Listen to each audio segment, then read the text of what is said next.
What's up guys, it's PK here. So today's video we're out here with Sergio again. He does have some updates with his car. As you guys recall, last time it was 560. So last time, if you guys recall, his car was pushing about 560 wheel horsepower. So this video is for all you guys that are chasing horsepower, kind of what to do, what not to do, especially if you're not planning to do any internal work. So Sergio's been my man that's kind of been giving me updates, educating me, and seeing what the limits are of the car as bone stock. And what I mean bone stock is stock internals. Everything's pretty much full bolt-ons. As you guys know, Sergio did have the Prl P600. Instead of going with the Prl P700, he was actually chosen to be one of the beta guys or the testers, the new RV6 R660 turbo. Kind of let him talk about the details, the technical stuff like that. We had lunch, he kind of brought it up to me, so I kind of more familiar with it, but we'll let him talk about it and kind of give you a summary of the RV6 and of it compared to the Prl P600. So.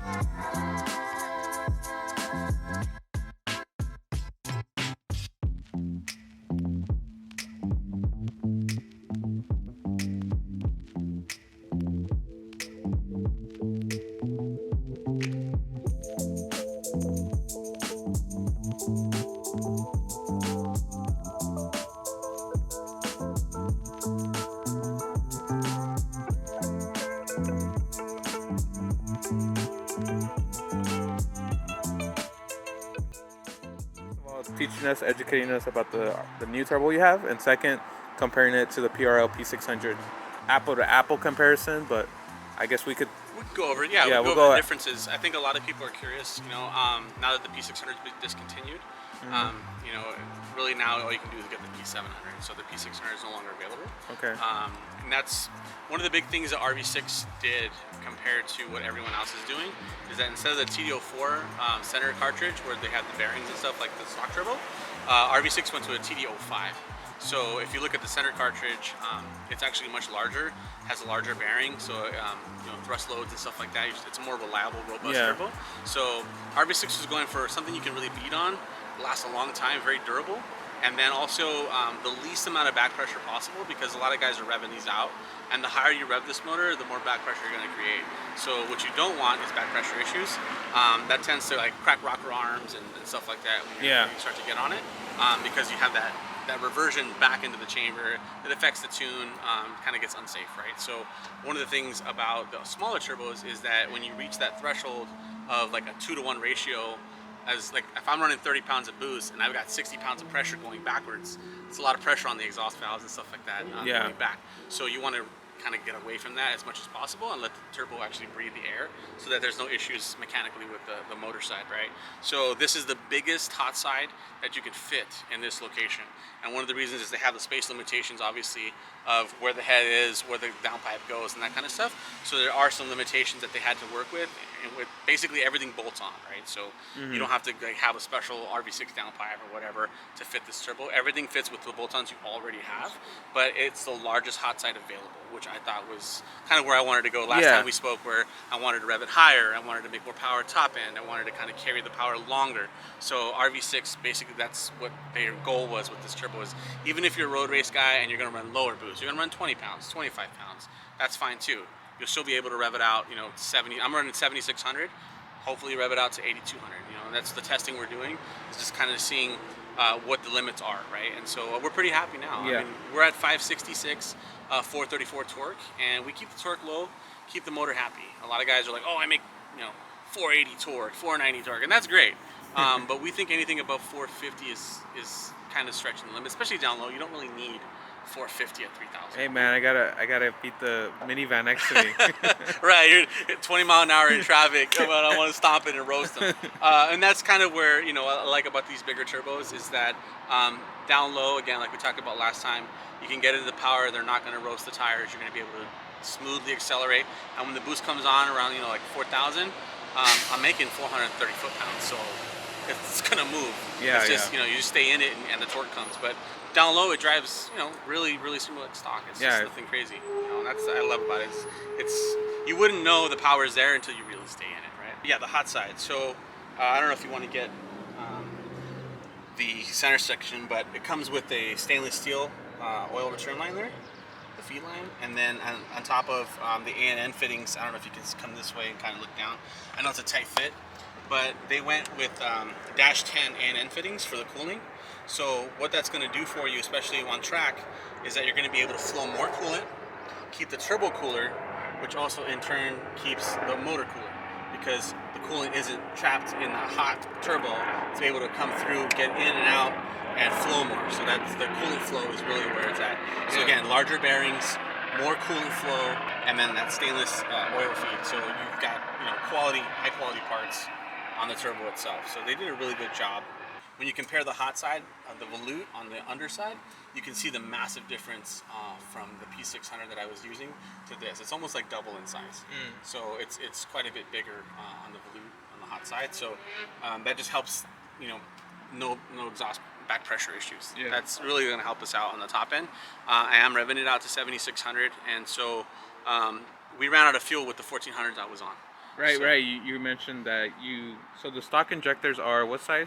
I think they're like 1,000 or 1,200, something like that. Obviously, they're smaller. And then you went to 1,400. 1,400s, yeah. We made basically 560, just like I made now with this setup. The only difference is, as I was revving it higher, because the injection window is closing smaller and smaller, the injectors aren't able to feed it. So what ended up happening was I ended up at like 525 at 7,600. P600, I forgot where I was kind of rolling over at, but right around 7,000 is when we had that rollover. Okay, so it was rolling down with the P600. By 7,000, it was already rolling, because again, that back pressure issue we talked about, and I was on the stock exhaust. So between the two bottlenecks, mostly the turbo was when we get that rollover. But at 6,800, it was nice. It was peaking, but again, we couldn't carry the power because of the exhaust back pressure. So that was one of the issues that we were running into. And now with the RV6, you're going up to 7,600. And no issues. And it's staying up there. Yeah, it's no issues at all. The dyno graph is not curving down. It's staying up there. Right. At 7,000, where the P600 is rolling, the R660 keeps going. A full 1,000 RPM more. Because at 68 it was kind of already rolling, and this is going to 76 just carrying. And that was with the 1400s, which weren't even really feeding it. Now that I have the 1400s and fully fed, we were dropping to 28 pounds at 7,600 on the 1400s. Now I'm at 32.5 pounds on the 2000s, and we're not dropping off. There's no back pressure issues. The power isn't dropping off. If we revved it higher, it would make more power. We just on stock valve train, stock cams, we're just like we're at that kind of like at that limit. What we'd like to see is more boost. 35, 36 pounds.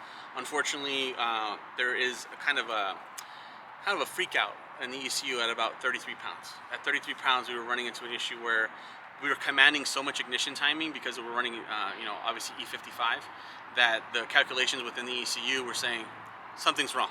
It freaks out, and it was like, time out, like we're not gonna let it. So we backed off, we went to 32.5, and we were able to make that power. Sooner figured out if it's due to the ECU or if it's an internal calculation that Honda uses within the basically in the parameters of safety. Honda has, hey, if you see this or this, time out.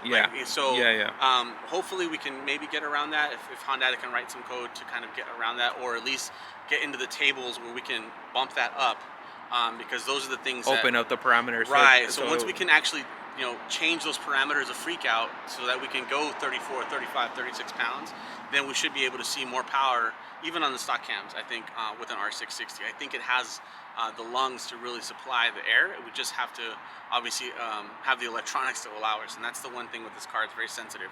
So any little thing, ignition-wise, CFM-wise, it sees something and then it says, whoa, time out, So obviously John's really good at what he does, so we were able to extract quite a bit. Even at this, and I think RV6 is pretty excited about it, because like I told you earlier, we're going to go to an anti-surge housing, so they're developing that right now as we speak. So once they're done with that, it will include an inlet as part of the compressor housing. So right now I'm using a PRL 3-inch inlet that connects kind of like stock. So you can use this on a stock turbo, you can use this on a drop-in turbo. But RV6 with this particular set is going to offer a new housing, which is going to be a little bit taller, and integrate the inlet as part of the turbo compressor housing itself. So is it going to be turbo and inlet as one whole piece? Well, I think they'll probably have some hardware there to kind of interface, but at the same time, it's going to be an RV6 piece where it's like the compressor housing as well as the inlet's kind of like a one integrated piece. But again, it should fit, like whether it doesn't matter if you use a PRL intake or Ishimoto or whatever. At this point, it should be the same. It should be the same, right? But it's just the inlet on will, this side and connecting there. So yeah. I asked for a 4-inch. Obviously, that might hinder them on compatibility with other intakes because obviously I have a 4-inch MAF on my Prl, and that might not be possible on some of the other intakes on the market. Yeah. So they may just do a 3-inch, which again, we made power with 3-inch. It's not bad. But like you were saying last time, would 4-inch be better? Of course. Yeah, because you're going from 4 to 3. Right. Back to. Right. So you're losing some airflow, some CFM. So I agree with you. I think a 4-inch would be a little bit more power, or at least have the capability to flow more air. Once we start raising the boost and we need more airflow, that 4-inch would definitely give us that volumetric efficiency where we could actually pull more air in. And you know, that's another thing with this particular intake on the PRL. Some guys that are making over 600 wheels, some of the things that they're playing with is volume. So the side box on the PRL, you could cut like a 3-inch hole to kind of, so once the intake side is, all the CFM is being kind of taken out of the box, you can have that extra additional side flow if the turbo needs it.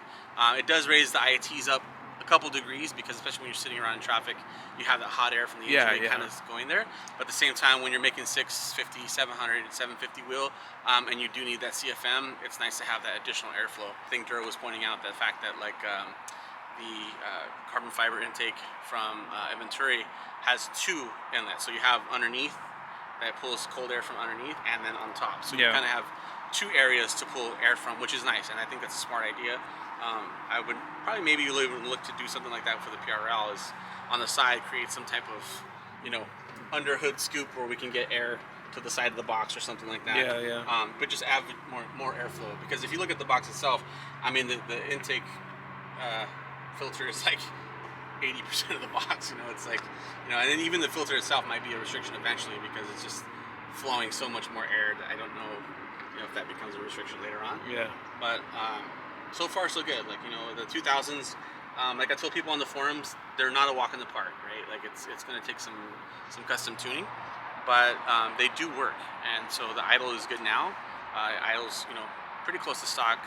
And it allows you to rev it out and feed the turbo all the way to 7600, which again, like I said, my 1400s just couldn't do. So from the 1400s dying off to 28 pounds at 7600 to now with the 2000s flowing 32.5 pounds, we went from 525 to 566. So 40 wheel jump, just being able to feed the turbo. Same, you know, same pretty much cams, everything else, just the fact that we can feed it. And that's the one difference, is fuel on this car is a big deal, you know, and that's what's one of the things that we run into is, you know, at direct injection only, how far can we go? Again, we talked about cams the last time, still debating on the cams, ported head kind of thing. I do want to be relatable to, you know, 90% of the guys that are going to keep a stock motor, just to see like, okay, how much can a stock motor go? You know, what are the restrictions? See how much you can push out of it without opening the motor. Because I think once you open the motor, it's never going to be the same, first of all. So it's never going to be like the perfect machinery spec human nature, but no, it opens up to risk. But it opens up to risk, and obviously what Sergio's trying to do is see how much can he push out of it, full bolt-on, just with the bigger turbo, bigger injectors. So in summary, the RV6 is pushing more power at the same PSI level as the Prl P600. Second thing is that it has a bigger hot side. It allows all the airflow to just exit out much quicker. Was the cartridge, so to TD05, the bearing section, bigger bearings, bigger shaft, more durability. You know, it's just gonna hold up better, especially when like I said, like the road race guys, you're beating on it, the thrust loads, and that's why the hot side being able to flow more, you don't have those back pressure issues. You want to rev it out, you want to put cams in it, and you know, maybe you're on pump gas, maybe you're on 91, 93, and you want to rev it out. Well, you'll be able to do that with cams, but the hot side is going to be your limiting factor because you have to pull so much ignition timing out of it with the lower octane fuels. That's one of those issues, is that back pressure becomes, you know, you get that back pressure reversion, and then you have to pull even more ignition timing out. So then the power keeps dropping off. So it's almost like you're fighting, you know, 2 different things at the same time. So that's one of the reasons why I run E85, and then secondarily I wanted to run a big hot side, so I don't have any exhaust back pressure issues, and my octane can carry the power and carry the fuel. So you know, you don't have to run 32 pounds to make, you know, as much power as I'm making. You can run less boost, but the thing is the RV6 is going to be very durable, big hot side, so it's going to allow you to run more RPM with the given octane, just because you're not going to have those back pressure issues, which will affect the tune and the ignition timing. So with that said, to future mods, or what else are you gonna try to do to it? Taking feedback from the forums, just because we're average Joes. I don't have basically a thing where I want to spend $30,000, and then everyone on the forum is just like, oh well, of course he has this and that, and what does that have to do with me? So I'd like to obviously keep it as relatable as possible, so that people can say, hey, goals, right? Like if I do this, this, and this, I can get to a power level that I'm comfortable with or that I want. Like I said before, the G3770. 630 wheel with the cams, and that's kind of where I'd like to be with a drop-in. Is if we do drop-in and cams, and we can get to 610, 620, maybe even 630. I mean, that would be very relatable on a stock bottom end. You don't have to send the machine work, don't have no pistons or rods. Or if you are comfortable with the machine work that local, have available to you, And you could do the cams and the ported head. rev it higher. And that's the thing, is that's one of the things about the RV6 that we're still testing, is how high can it flow. And that's exciting, because if it can support 82, 8300 RPM, then it's going to carry more power. And again, even if you're on 91 octane, if you're able to rev it out that high, your average power, right, your usable power becomes that much better. And that's what most guys in the road You're gonna race, be over here like an EK9 revving up to 9,000. like a real Type R. It's like, oh, I want to rev it out, past 8,000 at least. And that's the one thing is, a lot of guys are like, oh, I'm a road racer, I don't need that much power number-wise. Okay, great, but you do want a broad power band.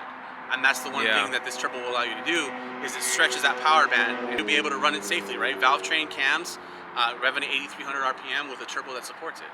And you don't have to run 30 pounds. You can run 20 pounds or whatever you want. But the valve train and the ability and the lungs to support that power, that's where it gets into. So I'm trying to stay relatable, but at the same time, we both know that once you run cams and you have the head off, you port the head, you're looking at an easy another 30-40 wheel. So that how much are you spending? And that's the thing, is most people probably don't want to spend that on a built head. To pull the head off, have the valve job, have the port work, the labor, the cam caps, all that stuff. Yeah, that's like an extra $5,000. Exactly. And so most guys don't want to spend that kind of money. So that's kind of where I'm at, like that tipping point of, okay, if I leave the motor alone and we start just, everything is external that you can take off later on, where can we get to? And I think with a little bit more octane, or maybe even port injection, or like some meth, John keeps talking about like the meth, because it does allow you to run a little bit more ignition timing. That we can see maybe 590. We talked about last time 580, 590. Then the numbers start to get really good, and on a stock bottom end, we know that 630 is possible with the flow. And as long as we're running safe, air fuel ratios and there's no knock, then we're just going to kind of keep leaning on it. And at 7600, we haven't had any issues, because there's no back pressure issues. There's no reversion, so we have all the pieces coming together, and that's kind of what I wanted with the P600. Is I wanted something that was safe, that we could rev out, that wasn't going to die off. And again, we're learning, okay, what are the pieces, the Legos that click together to make that all happen. Where most guys thought, oh, I have to have Motec to run 2000s, we're running 2000s on Honda. So that's a goal, right? That's the next step, is you can fuel them on Honda. You're not stuck with Motec on 2000s. Like, you can do this. Port injection's another thing that I'm like, will most guys port? Probably not. It's not that it's expensive, it's just that it's another layer in the pie that I'm like, I don't necessarily want to put too many layers on, because again, most guys want to keep it simple. Most guys just want to go full bolt-ons, and a turbo, and that's it. That's it. And that's kind of where I started with when I bought the car. I was like, oh, just full bolt-ons, I should be good, and then now I got myself into this mess, where it's like we just keep finding out that we can push more and more power with a drop-in, literally a drop-in. So pretty much, if you go P600 or the RV6, it is possible to reach 550, 560 safe, but if you want to go more than that, you're gonna have to do more work than just a drop-in turbo. So that's pretty much the summary, and that's the video for today, guys. Hope you guys learned something new. Is there anything else, Sergio, you want to say? I think you did a great job explaining everything we did in lunch, but in 20 minutes. So shout out to RV6. We appreciate the opportunity to test the turbo. A lot of guys, there was a couple out there. I think there was like 5 turbos out there, so we were one of the shops. John was kind of tasked with getting an opportunity to test it, so we really appreciate that fact, so that we could bring guys like, hey, this is realistic, right? Like, we can make this power on a drop-in.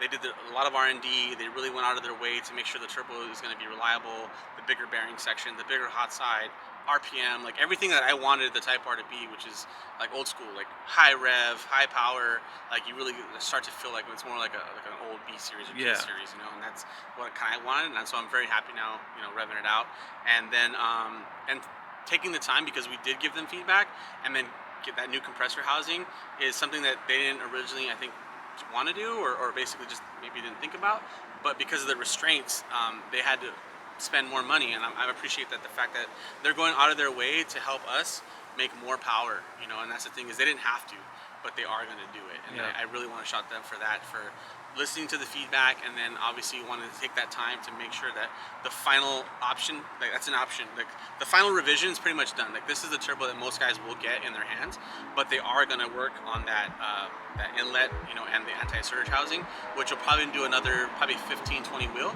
So from 566 we should see a bump, and on the next revision, so hopefully 580. Like that's my goal, was like 580. I remember we talked about 580, and that was like on meth and stuff, but now we might be able to hit 580 on just the RV6 the way it is on E55.